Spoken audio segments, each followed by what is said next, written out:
possibly prevent the progression.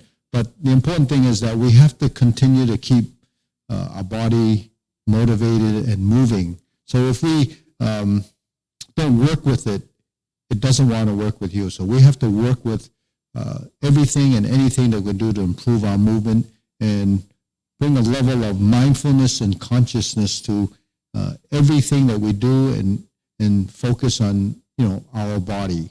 So, our body, our appendages and our torso and so forth. And then think of all the things that you might want to focus on to improve. And one of it is avoid stiffness, improve your balance, improve your mobility. So, I've been focusing on turning corners and moving in a direction, working the lower half of the body because, for functionality, for mobility, the bottom half of your body is essential, and learning how to control that is something that's very important. Now, we start off in the shoulder width stance with our hands like this, and we turn. And we're turning because we want to learn to turn.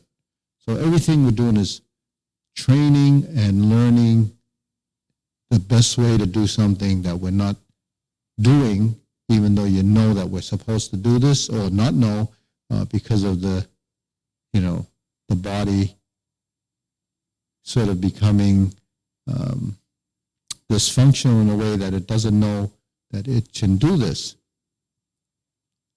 Okay, so that's just twisting from side to side. We don't move the hands.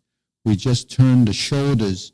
So we move the body from side to side because our body has the ability to turn and twist. That's how we kind of work our back muscles, but it's a balance. It's not like doing a sit-up or doing things where your body's working in tandem and it's like paired up to do. So that's how a robot works.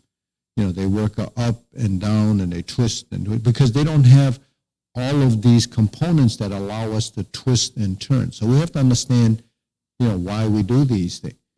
These are learning movements in direction. If we're standing in space, we actually have 3 dimensions that we have to track. So this is a side bend. We're doing a bit of a stretch. Although it looks just like a calisthenics, we have a different mind intent in getting our body to become more flexible and increase the range of motion, so our response will come from the fact that our body is much more relaxed. Okay. So we just do a few of these, and these first 2 exercises are simple enough for you to do them daily and do them on your own. But if you have to follow the video because you can't remember the exercise, then by all means tune in. The videos are on the foundation site. It's on our site. You can link to it. And it's on YouTube. If you go to YouTube, you should subscribe, give us a thumbs up, find the videos that are training videos for the Parkinson's, with the Tai Chi Paradigm and Parkinson's. So you should practice all of these movements through those videos, and you can do them anytime during the day, or even the evening. Bring it up and bring it down. So when we breathe in, we lift. When we breathe down, we exhale and press. So the palms go up and they go down. Okay? So that just kind of loosens up the back of the legs. If you can loosen up the legs, that's really releasing the tension or getting the muscle not to tighten on the way down. You have to get the muscle to let go and let you bend forward. And then because your hips working and you're loosening this, it's going to take some of the tension out of your lower back too. Okay. Now let's put our hands on our hips, and we're going to sway and swing like this. So we're moving in a circle. So if you have a little trouble making a circle because it's something new to you, or your body just hasn't been doing this, you just have to imagine your body moving in a circle. You have to relax the neck. You have to relax the ankle. And you let the movement happen by your hips moving forward and back. And if you have your hands on your waist, you can feel your body kind of shifting a bit. Not excessively, just enough to keep you stable. You shouldn't be rocking back and forth. Let's go to the other way. Not rocking ferociously, but just kind of gently moving through this space. So you imagine this big circle here, and you're just going around and around. Think of yourselves standing in a circle, a hoop, and you're trying to touch the edges of the inside of that hoop, and that gives you a sense of, and you have to touch all of the inside of the hoop, not just the back and the side. You have to go all the way around, and eventually you build this pattern. And this is your circular pattern. Okay, now we're going to cross the forearms. We're going to reach down, fold the knees, and we're going to go in circles here. So if you want, you can just kind of track it by looking at the floor, or then look at your ankles to see if they're moving forward and side and back. So really it's moving around like creating a square without the corners.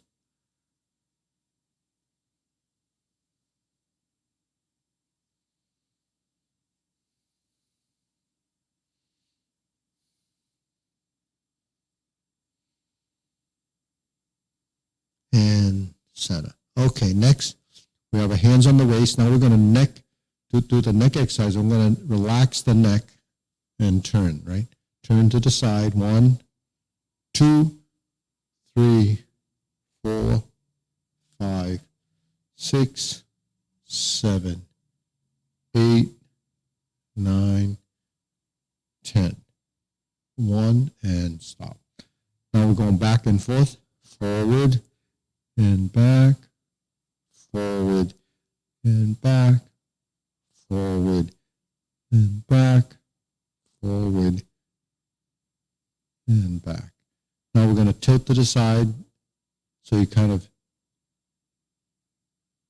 go toward the ear, kind of reaches the shoulder on the side that it's folding toward, and you feel the sides of your neck stretching.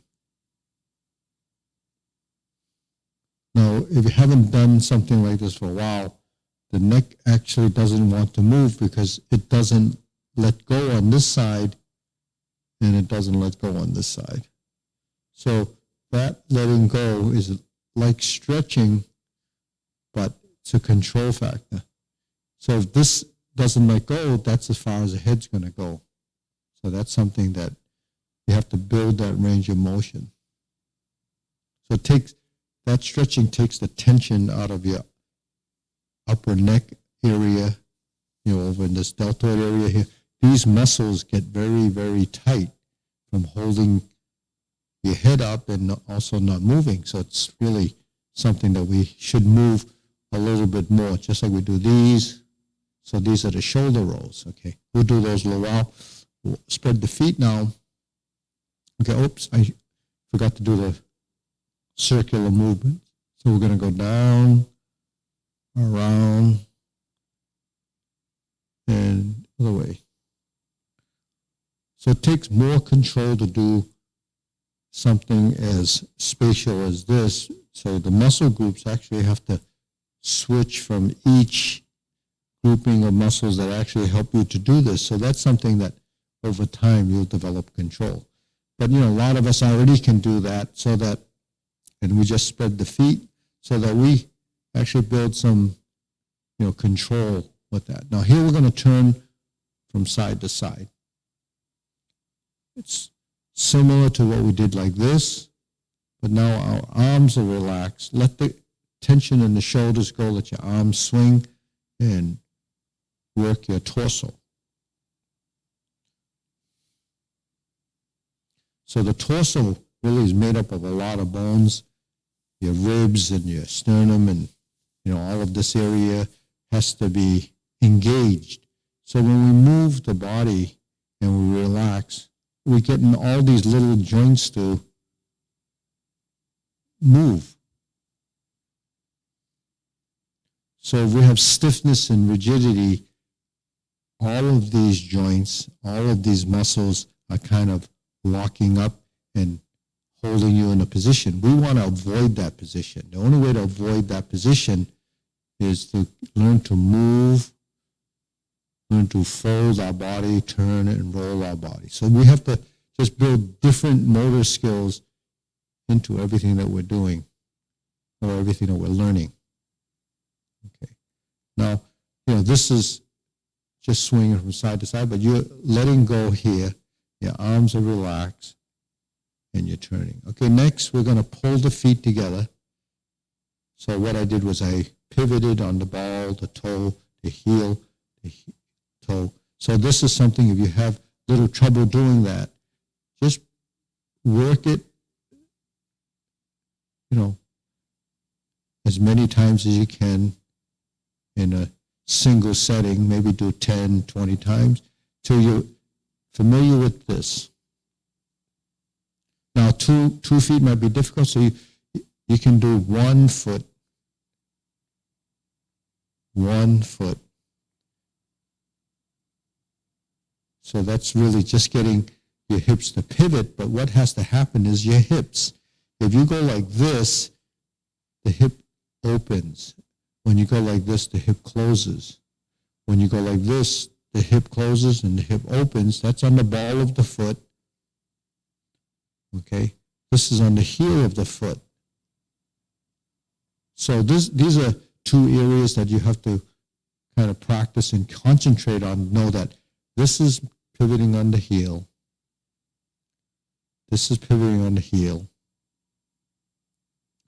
This is pivoting on the toe. Okay? So that gets you familiar, but also works, this muscle group to make your leg go in and out. So that's really another motor skill. So this type of skill isn't focused on because we don't think that we need to do that. So we need to learn to pivot it and control the movement, just like we control the movements here, right? So here we're going to do a deep breath, deep breathing, inhale, exhale. Inhale, exhale. Inhale, exhale. So this is what I just showed you. Now we're going to pull the heels together like this. So that's just random doing a bunch of pivots. This is actually more specific. So we're here. This is a triangle, 90 degrees. We're going to the shoulder width stance. It's the square position, and we're pivoting on the ball of the foot and the ball of the foot. So we have 1, 2, 3, and in. So there's 2 target positions. Square shoulder width, 1, 2, 90 degrees, toes pointing to the corner. And we do it again. Okay? 1, 2, 3, 4. 1, 2, 3, 4. So that shifting of the weight and the pivoting becomes a control factor that you want to work to identify which leg is doing what and when. Okay? So that's very important to slow things down, identify the first pivot, the second pivot, the third pivot, and the fourth. And you're going to feel your body moving from side to side a little bit because you have to take the weight off of the side you're going to be moving. So you always move the unweighted leg. In other words, when I go like this, I do this. When I go like this, I do this. I do this, I move this one. If I want to move this other one, it goes like that. So one's opening from the heel or pivoting on the ball, okay? And then if we were to change this exercise, I pivot on the ball, but kick my heel out, then it would take me over here. And then I would go forward and back. Now we're doing a forward and back motion, and we pivot back to center. Then I'm going to kick this heel out, and I'm going to pivot, go forward and back. Then I'm going to pivot and pivot. Okay, so that's making a turn, changing directions. Okay, now throughout this exercise, you don't want to be picking up your feet. What you're doing is,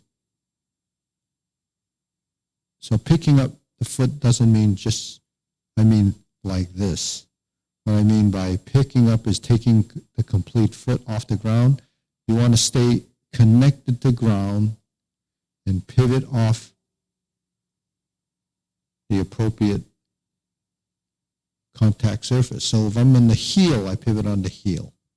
When I'm on the toe, I pivot on the toe. Pivot on the toe, the heel goes down, this one pivots on the heel, and then I go forward and back. Okay, so if you do that, over time, you get more comfortable with it, and it becomes more innate. You start to begin to realize, wow, this is, much, much easier than the first time I tried to do it. And that will help you figure out how to sort of maneuver in directions. One of the things that I've been focusing on is shifting of weight. So when we shift and shift, we bring it to here, step, and bring it to here. 1, 2. 1, 2. 1, 2, 1, and 2. So in order to step to the side, even though this goes out, the first thing I have to do is move into this foot. So you probably can't see exactly what's going on when I shift out, but I'm stabilizing my position. When I go that way, I have to actually go that way.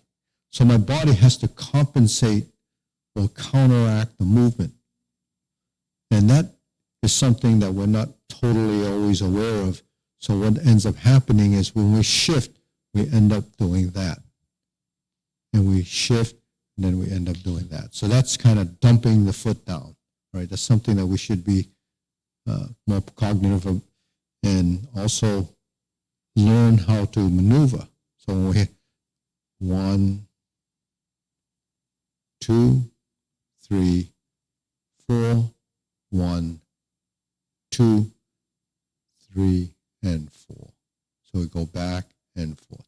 Back and forth is filling and emptying. Fill this leg with weight, empty this leg, empty this one, and fill that one. So that's the process.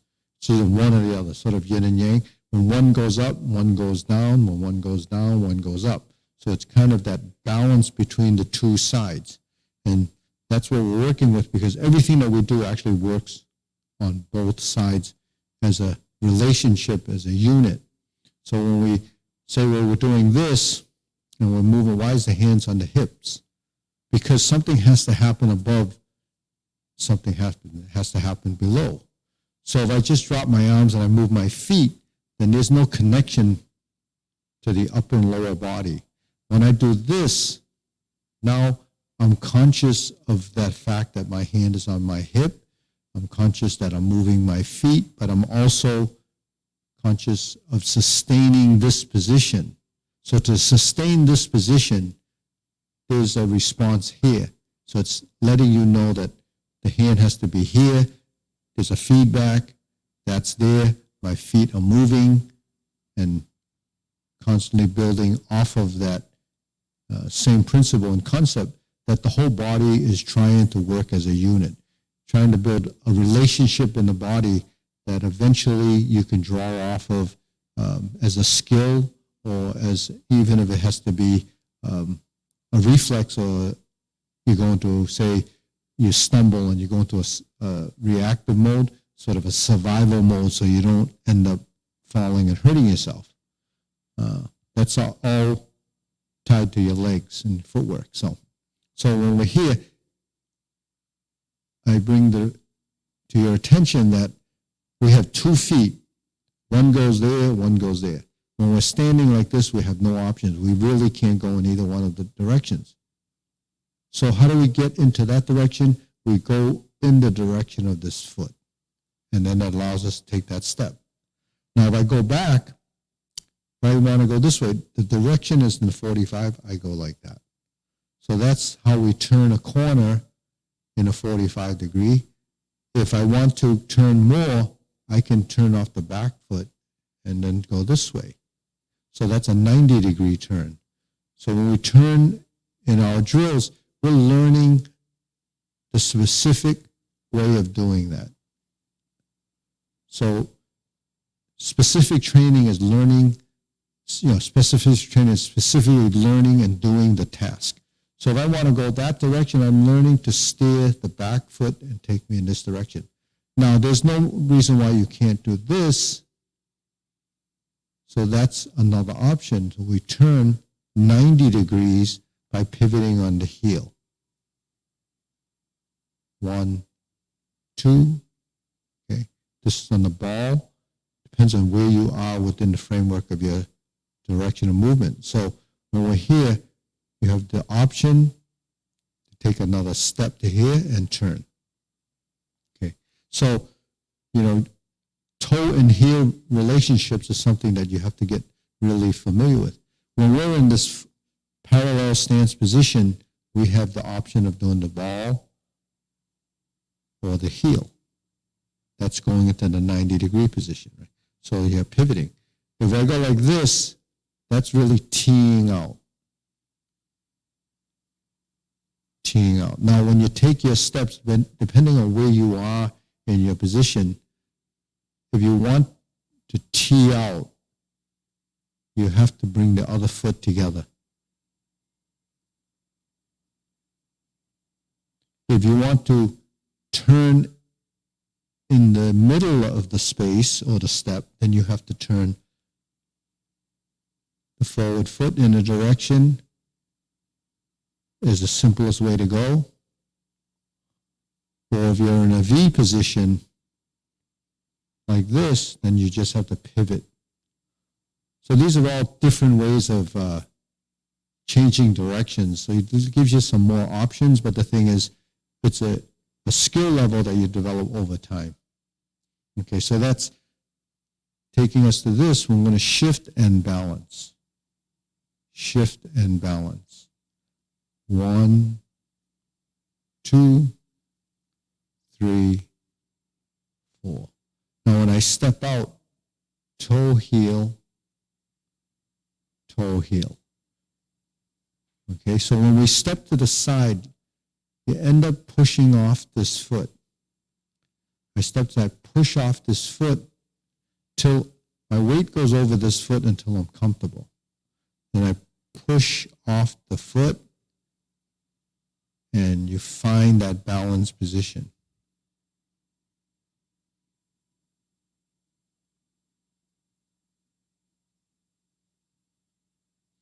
And the softer you do it, the more sensitive you will be to your position. Okay, so all that footwork we're doing is inside, our form. It's inside the transition. So I just like to focus on that because that's really important. Because one of the things that you're always tested on is, your gait, how your walking ability, how much speed do you have, and how you're going through the motions. So one of the things you want to do is to learn the vertical position. You don't want to tilt forward. If you tilt forward and you start to walk, then you're actually chasing yourself, or actually your body center of mass is forward and you're trying to catch yourself before the top falls. And really that's not a good way to be walking. You should be walking as vertical as possible. Shift your weight and take your step. And when you take your step, the forward foot goes down on the heel, you roll off the heel, and it goes to the ball of the back foot. So between this and this and this, really is part of the transition that we have when we're going from the Tai Chi stance to the next motion. That's that we're not stepping through. And a lot of the things that we do appear to be stationary because this is the connected foot. So when we do this, this is the connected foot. If I go up like this, we're practicing our balance for the golden cock rule. You stand on one leg, you shift over, lift this up. So this, you can bring it to here first, or you can just launch from there and launch from there because you have that control of getting the weight over this foot before you go up. Okay, so the speed and accuracy of the movement will determine how stable you are in the position. Okay, next I'm going to do this drill. We're going to stand like this. We're going to bring this foot out. Then we're going to bring this foot out. 2, 3, 4, 5. 1, 2. Let's try that again. Okay, start like this. I'm going to bring like taking your first step. There's your left, then the right. Let's go 1. Then the second time you're going to go 2. But you're not going to continue forward. You're going to reverse. 1, 2, 3, 4. 1, 2. Let's go forward. 1, 2, 3, 4. 1, 2, 3, 4. 1, 2. Okay. 1. This is taking a step. This is taking a step. This is going backwards. So the mechanism that allows us to do this is essentially the same as when we walk.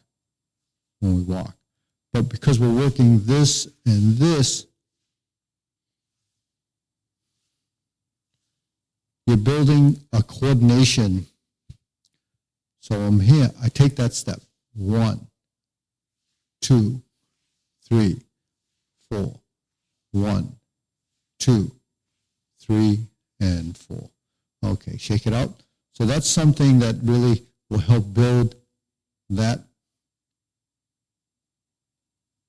sort of accuracy of stepping in a forward direction and tracking your hands so that when they swing, they're swinging naturally alongside the body, and you have this cross connection between the two sides. Right? So that's very important. Now we're going to go like this. Opposite, and then we're in. 1, 2. 1, 2. So there's more of this same idea, stepping out and moving in. Stepping out and moving in. 1, 2, 3, 4. 1, 2, 3, 4. 1, 2, 3, 4. 1, 2, 3, and 4. Other side. 1, 2, 3, 4. 1, 2, 3, 4. 1, 2, 3, 4. 1, 2, 3, and stop. So we did quite a few of those counterbalancing. It's like a balance beam. You have to put weight on one side, you got to compensate for the weight on the other side. So our body is just like that balance beam. We have to balance one side. We put a little weight here, we push it down, you have to move in. So just counteracting your movement. That's what we call controlling your center of mass, controlling your center. So in Tai Chi, we work toward balancing the movements that are forward, backwards, right and left, and then the central equilibrium, the center of all of that.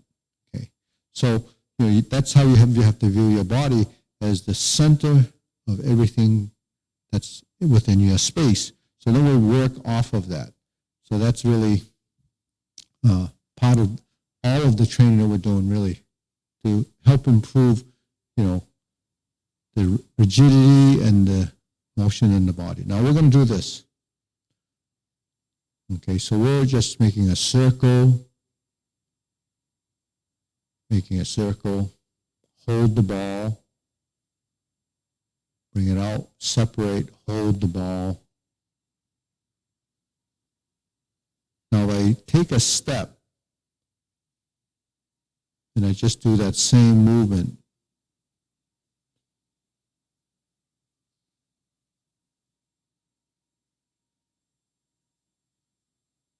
Okay. And then we sit back. There's the hold the ball position here and the forward position there. Holding, that's sort of combining and separating. Okay, combine and separate.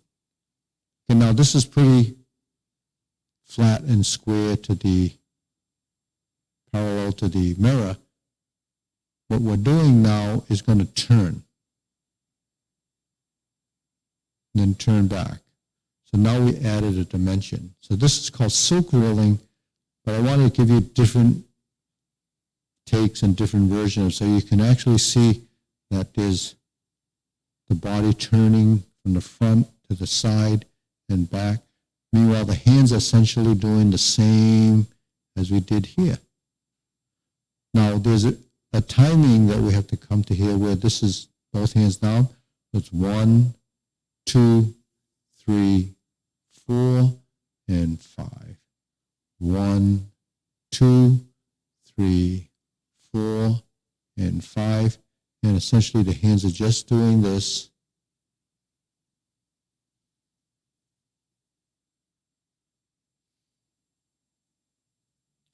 Okay, let's switch the other side. Let's just get the hands.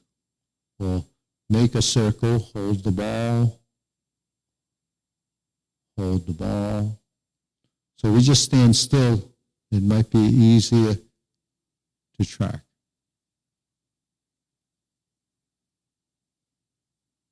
Now I'm going to go forward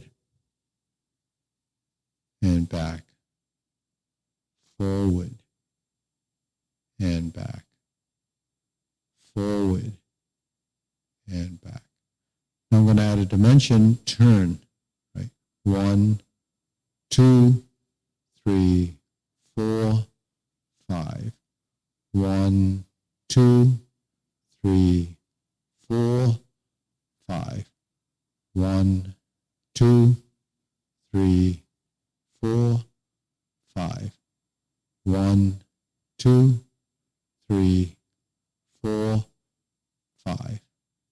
1, 2, 3, 4, 5. And then you merge and separate. So this is a continuity exercise where the body, the legs, and your arms have to develop this idea of synchronization. But if you're keeping everything moving, it's fairly difficult to be tense. So avoiding that rigid position or kind of lockout or just using one side at a time is something we try to avoid. I mean, this isn't just, people in the Parkinson's group. It's actually everybody. Everybody needs to free up the body, learn to relax, and learn to release the tension in the joints so that we can build some fluidity and motion and build much more control, more spatial awareness. And ultimately from doing that, you have improved circulation. You have your brain working, you have your body working, everything's, tuning in. And then your breath and your movement is very important. So when you breathe naturally and you loosen this so it's not tense, your breathing itself is going to be much better because you're not tense here so that you're able to expand. In fact, when we do the deep breathing exercise, that's what we're doing. We inhale, exhale, and we go up on our toes. Inhale, exhale, inhale, exhale. Now, some of you haven't probably paid attention. and some of you that are doing Tai Chi, you probably didn't even know to ask, what kind of shoes do I wear? When we practice Tai Chi, we always wear shoes, mainly because it could be outdoors, indoors, but shoes help protect your feet, but you don't need shoes that are like combat boots or winter shoes to be doing Tai Chi, because those really, the soles are too thick, and it's not really beneficial to do Tai Chi with shoes with thick soles, because you can't feel the ground. You can't allow the sensory system on the soles of your feet. You can't get your toes to be working the way they should, because when standing, your toes, the soles of your feet, where the pressure of the weight is, goes all the way down to the soles of your feet. And the response there, the feedback from there goes up here, and it kind of tells your body where it is and what it needs to do. So that's why it's important, to wear very light or thin shoes. And, some people like to go barefoot, but, depends on the conditions, but wearing light shoes, I think, would be better. Barefoot, when you walk around barefoot a lot, you build calluses, and you build, your body responds to that. And the calluses kind of become either restricting, or, might get calluses that press on nerves in your feet, and then it causes pain. So we try to use something to protect the feet in a sense, but also be thin enough for you to work with it. And, if you're interested in shoes, you can actually email us and we can tell you where you can get them. But the thing is, shoes are very important. And actually, you don't want a narrow shoe, because if it's too narrow, then that controls your balance. So some of you might be doing this with running shoes on, or maybe sneakers. You say, is that okay? Or some of you have orthotics. The thing is, it depends on you, but you have to realize that running shoes are for running. And if you're using those for Tai Chi, sometimes it affects your balance and it affects your mobility. So that's just something that for new people, you might not notice the difference. But if you, progress and you want to realize that your soles of your feet are very, very important. Okay. On that note, we're going to move on. We just did the silk reeling. Now we're going to just open and cross. Open and cross. Now with the mirror, I think it's easy to follow. We're going to open and close. So that's all we're doing, open and close. But what happens when we bring a foot forward? We open, it's like this. We go to the side. So now you have a right side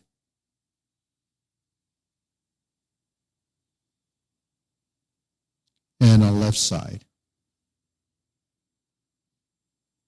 So we have right and left side movements. And the right and left side movements are kind of dictated or determined by which foot a lot of times is forward. Okay, so that varies, depends on the posture. Now we go to shoulder width stance, and we'll do this simple movement. This is probably the easiest movement for people to track, because why? Both hands are moving exactly alike, and they're working as a pair.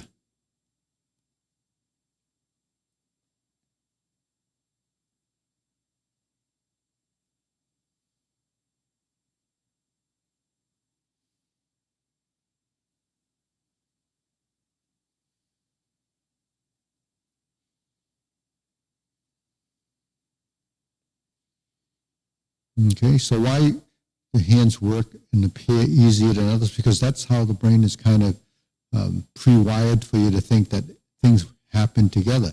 It's like if you picked up a paddle, say you're going to row a boat, it's something that you would do like this before you would do this or do this.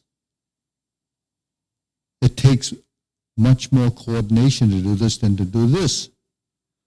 So this is more crude, this is more sophisticated, because now the body's involved, and you're turning and you're changing dimensions, you're maximizing the potential of that stroke, and you're using the mechanism to create better body mechanics.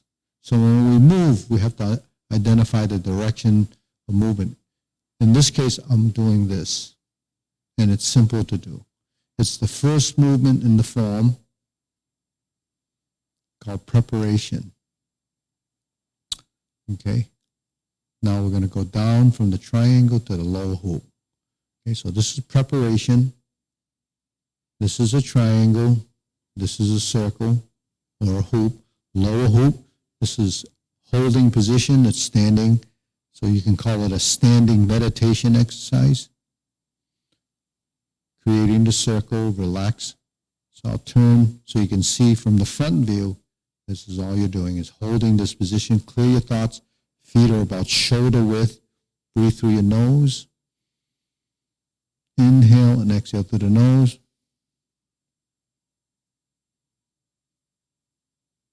Okay, next we're going to take it up to about shoulder level.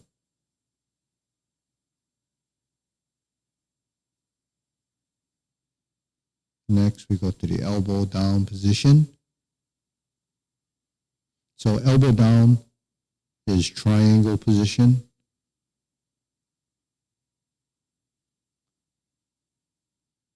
Okay, circular position. Palms down position. This is along the side of your body. Relax the arms. Lift the neck, lift the spine. Lift, straighten the knees, but don't lock. Now I'm going to turn the palms toward your thigh, fingertips pointing down, and lift the body.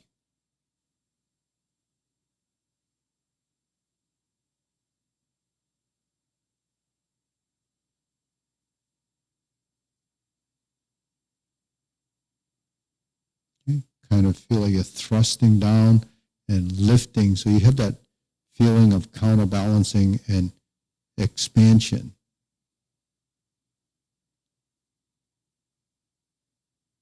Okay, deep breathing, inhale.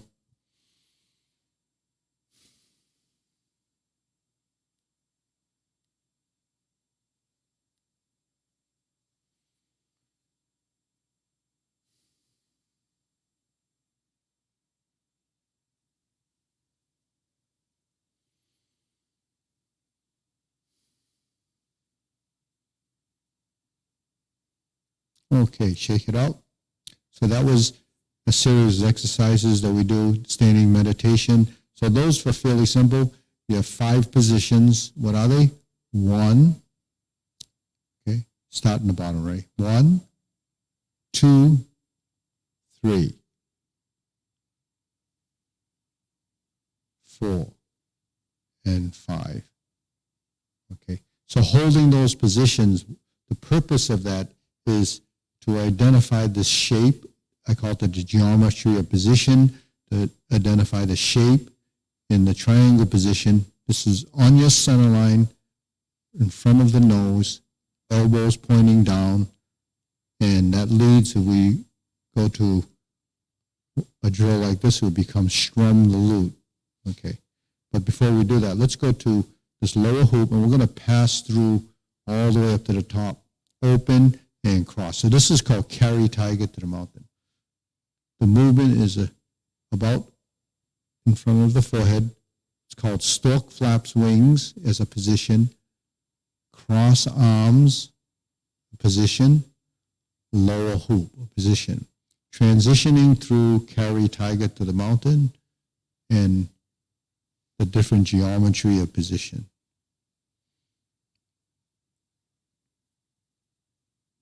So a lot of people, when they first started Tai Chi, they say, well, I didn't want to learn about geometry. I want to do Tai Chi. Well, our body is made up of a skeleton that only uses joint angle positions that allow us to do certain things. And it's the manipulation of that skeletal structure that allows us to be functional. So the geometry position is very important to define the space and also to define what angular position your body should be in, so that when you maneuver through to do that task, that the joint is being used correctly. Infinity sign is a figure 8 on its side.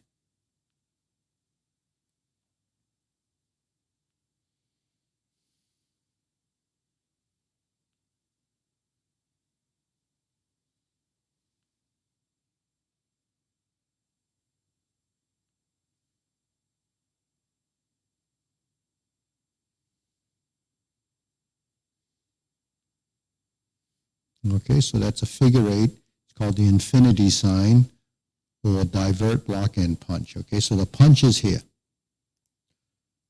We roll the wrists, and we form the fists, and we punch. So punching, we know, is a forward and backward action. Rolling the fists, to form the fists, is just manipulating our limbs, our appendages in the upper body, so that we can work the joints, the big joints, the wrist, the elbow, and the shoulder. We have to use these joints to free them up, to take out the tension, to avoid the conflict in motion. Okay, punch, and then we're going to go to strum the lute. So this is the triangle. Separate the hands. Bring one side down, and it goes back up to the top, and it just merges, and it's like clapping or bringing the hand right to where the palms meet. So I'm going to just do this a few times. Then we separate. So there's a right side.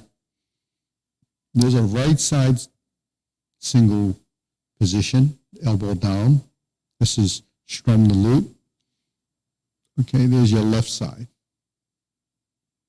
If I drop my hands, here's my right side, here's my left side. So it's really one on each side, but it really stems from here if I'm transitioning from one to the other.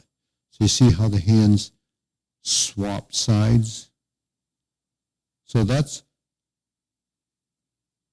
a right and left relationship that's configured in this strum the lute or neutral position. That's switching from left to right or right to left.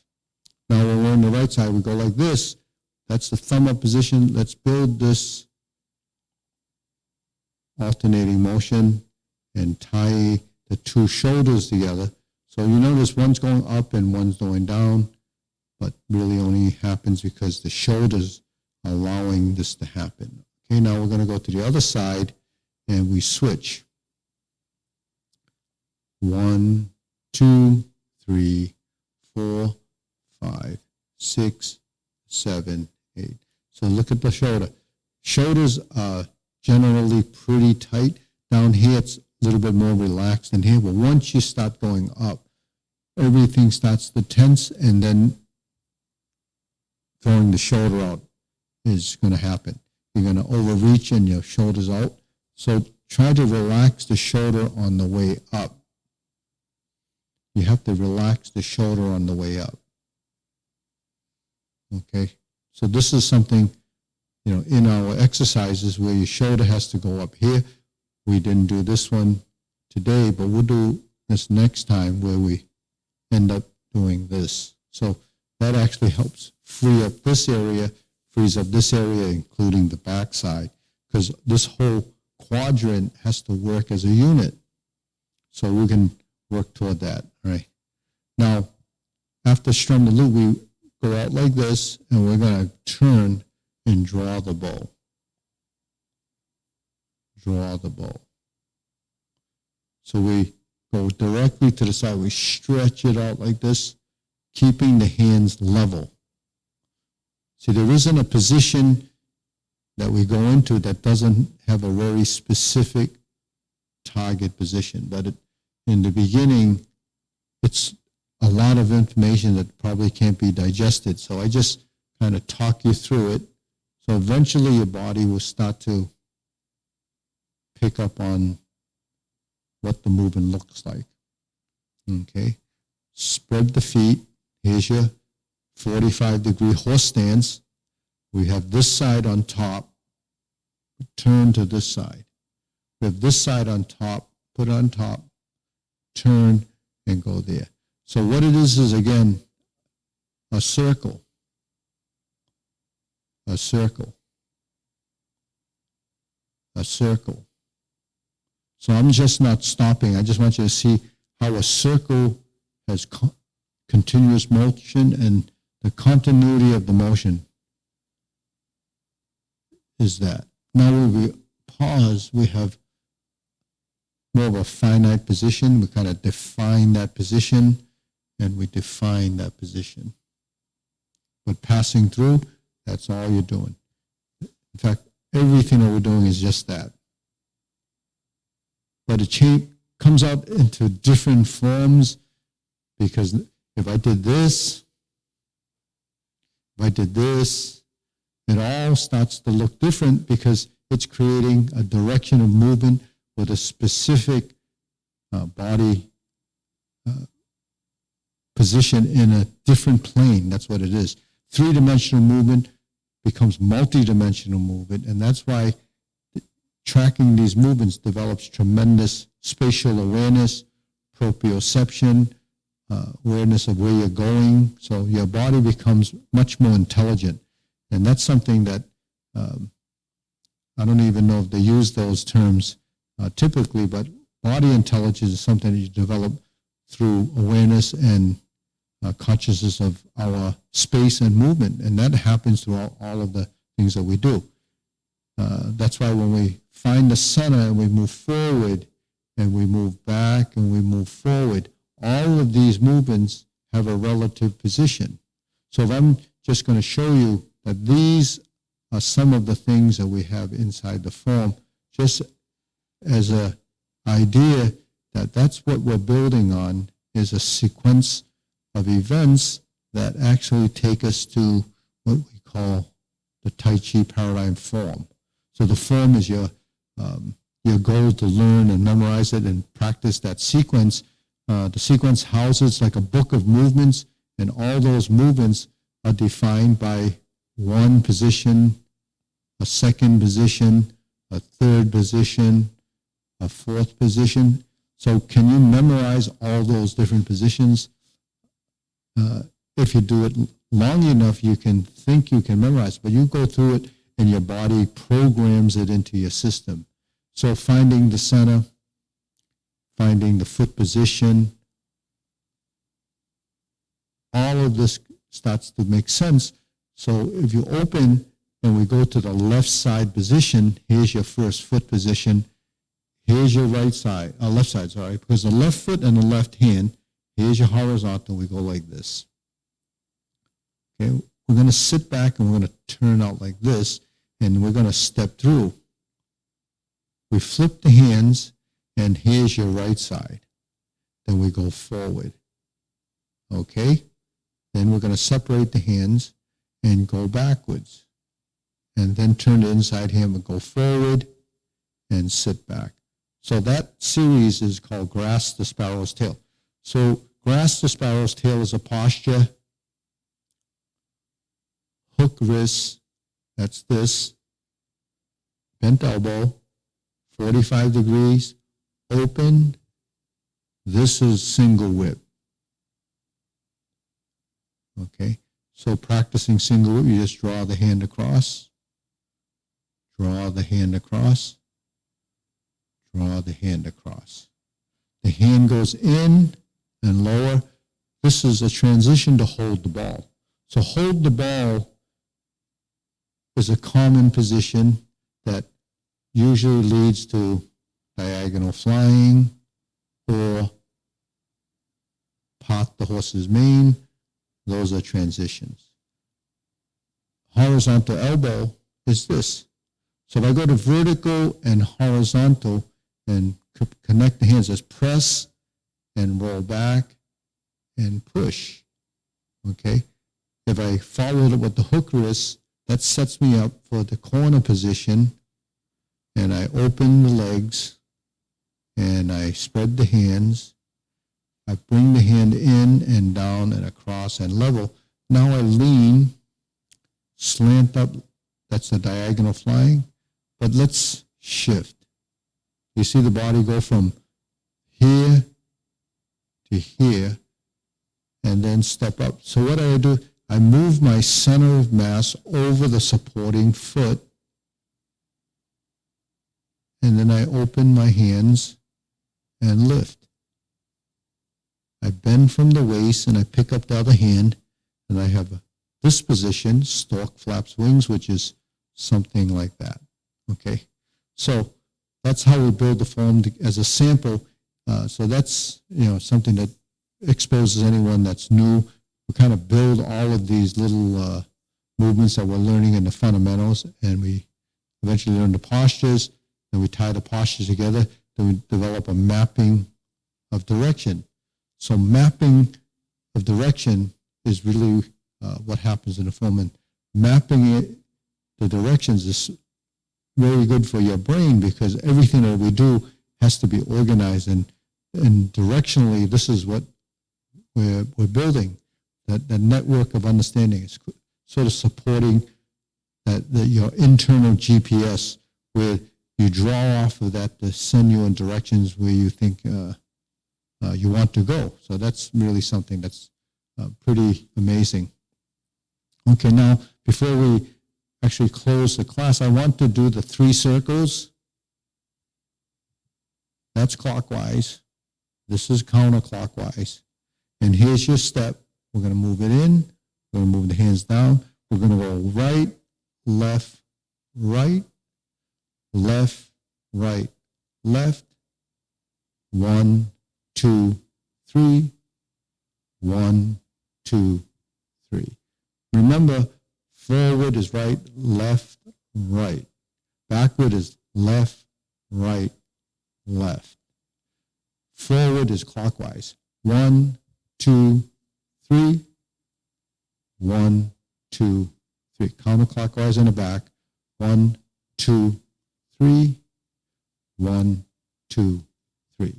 So that's simple enough to do, I think, if you pick up on that routine. And then we have these movements that are typically from 2 circles. And we're going to go 1, 2, 3. This is called cloud hands.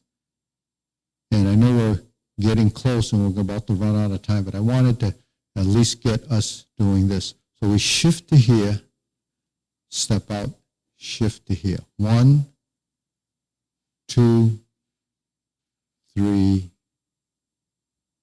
4. 1, 2, 3.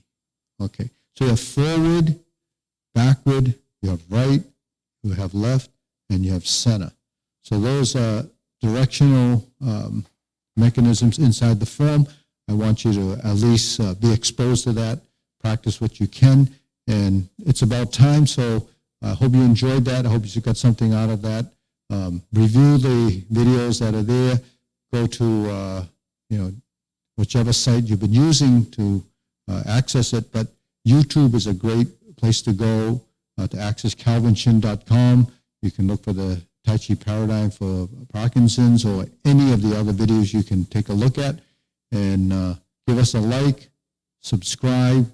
The more you do it, the better you'll get. And the more you watch, the better for viewership for our whether it's YouTube or our streaming. All right, enjoy, practice. You have the whole weekend to practice, and these will be there.